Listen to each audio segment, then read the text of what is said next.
구독자분들의 부의 사다리를 제공해 드리겠습니다. 안녕하세요. 부의 사다리입니다. 네, 오늘은 4월 8일 목요일 금요일 장 마감 후에 EM 플러스에 대한 영상 올리도록 하겠습니다. 네, 제가 어제 개인 사정으로 영상을 못 올렸고요.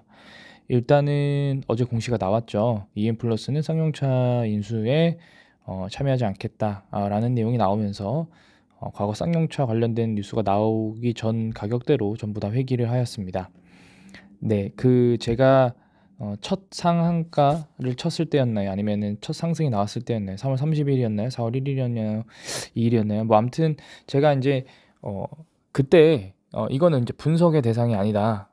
이거는 인제 소위 말해서 진짜 기도해야 된다."라고 말씀을 드렸어요. 왜냐하면은 지금은 시가총액 3천억 미만짜리 기업이 시가총액을 뭐 조를 바라보는 기업, 그리고 과거에도 되게 상당히 잘 나갔던 기업을 인수를 한다는 것 자체, 그리고 추가적으로 EM 플러스가 2차 전지 그래핀을 활용한 2차 전지 축전지를 개발하고 있는 부분들이 '아, 그러면 쌍용차에 이게 들어가나?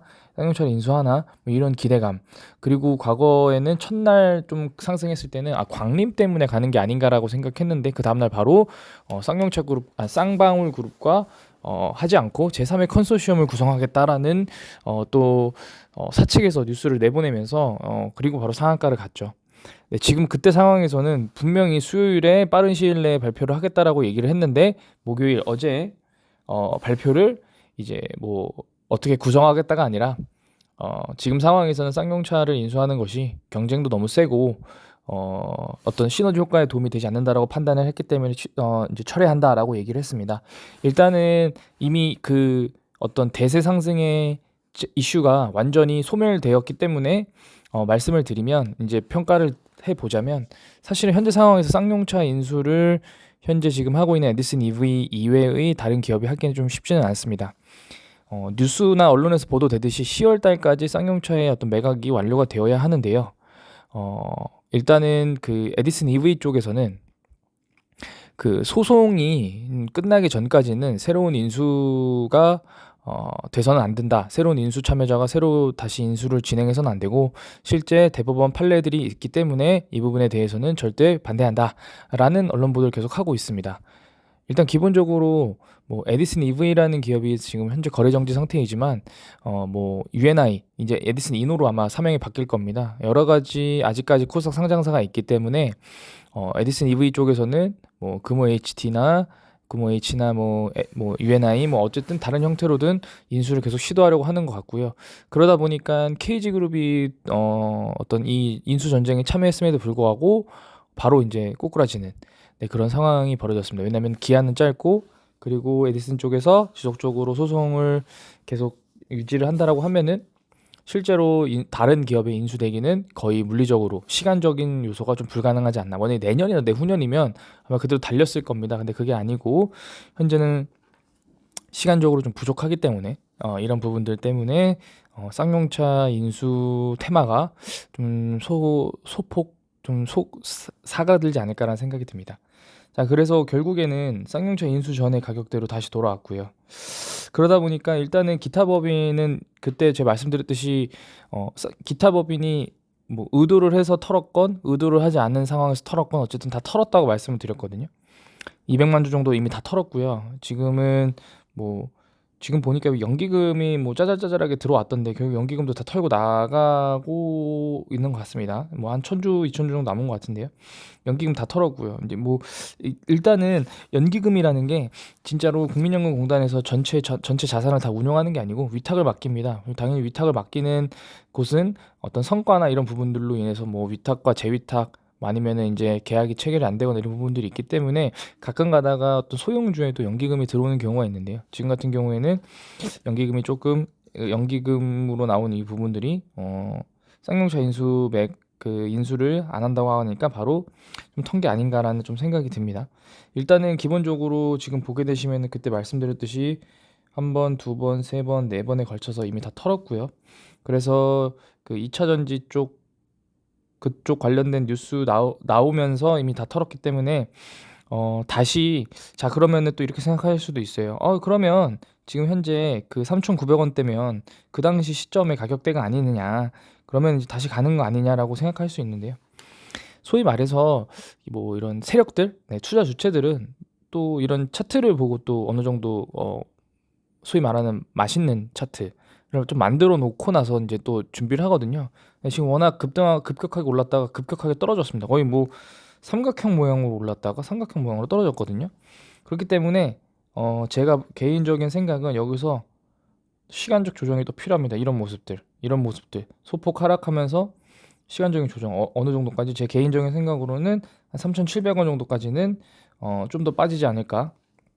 현재 상황에선 사실은 뭐 여러 의견도 있지만 그 2차 전지 쪽 사업만 지속적으로 했다라고 하면 이 주가가 한 요 정도까지 요렇게 뭐 한 4,200원.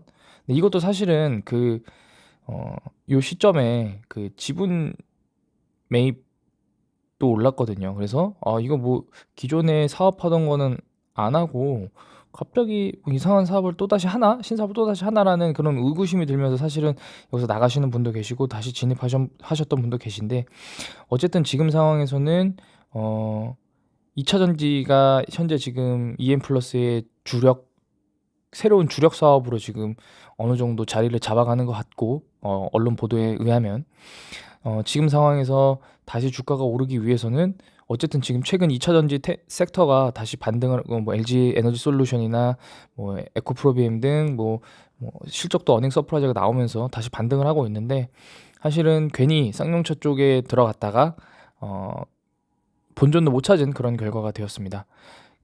제가 그때 말씀드렸지만 이 쌍용차가 EM플러스가 하고 있는 사업이 어떻게 보면은 새로운 파생된, 그러니까 연장선상으로 볼 수도 있으나 결국에는 완전 다른 테마였던 거죠.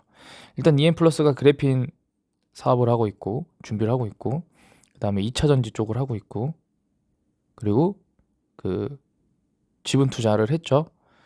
네. 그리고 쌍용차가 있었습니다. 쌍용차 인수.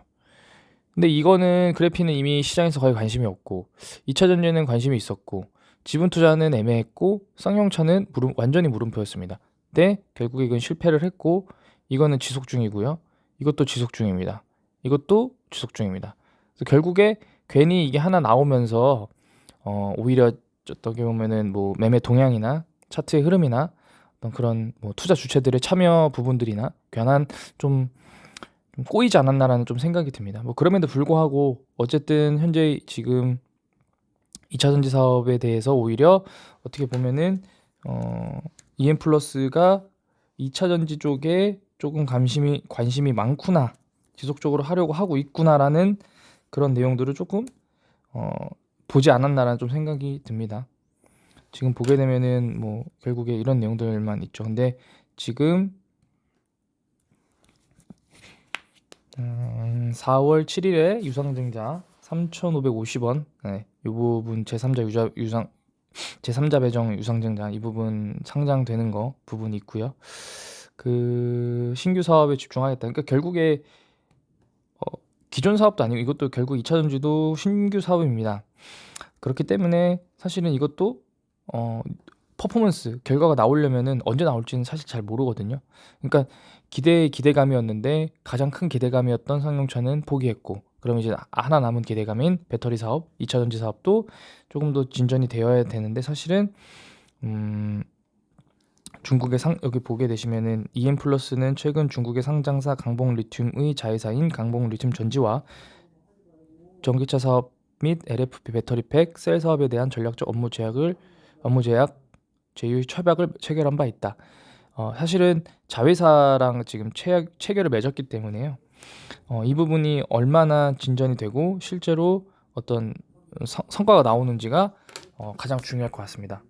일단은 그렇게 좀 보시면 좋을 것 같고요. 그래서 제가 볼 때는 EM플러스를 최근에 뭐 익절을 하신 분들은 상관없지만 익절을 못 하셨거나 아니면 새롭게 들어오신 분들은 조금 시간적인 어떤 인내가 필요한 상황이라고 저는 말씀드리고 싶습니다.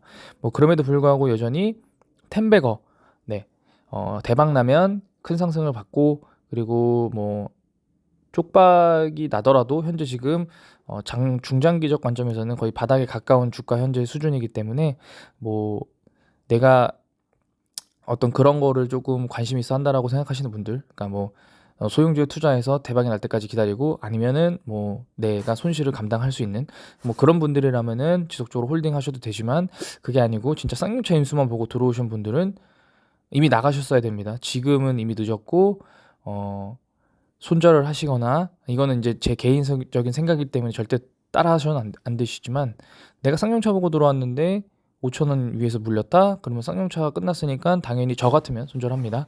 아니면은 2차전지를 또 새롭게 기대감을 또 받고 홀딩을 해야 되는데 5,000원 이상은 일단은 뭐 과거에도 1월 달에도 연고점 찍었던 가격이기 때문에 다시 언제든지 갈 수 있다고 생각하지만 어쨌든 좀 시간적인 시간적인 어떤 그런 부분들이 필요하다라고 말씀드리면서 이번 영상은 마치도록 하겠습니다. 시청해 주셔서 감사합니다.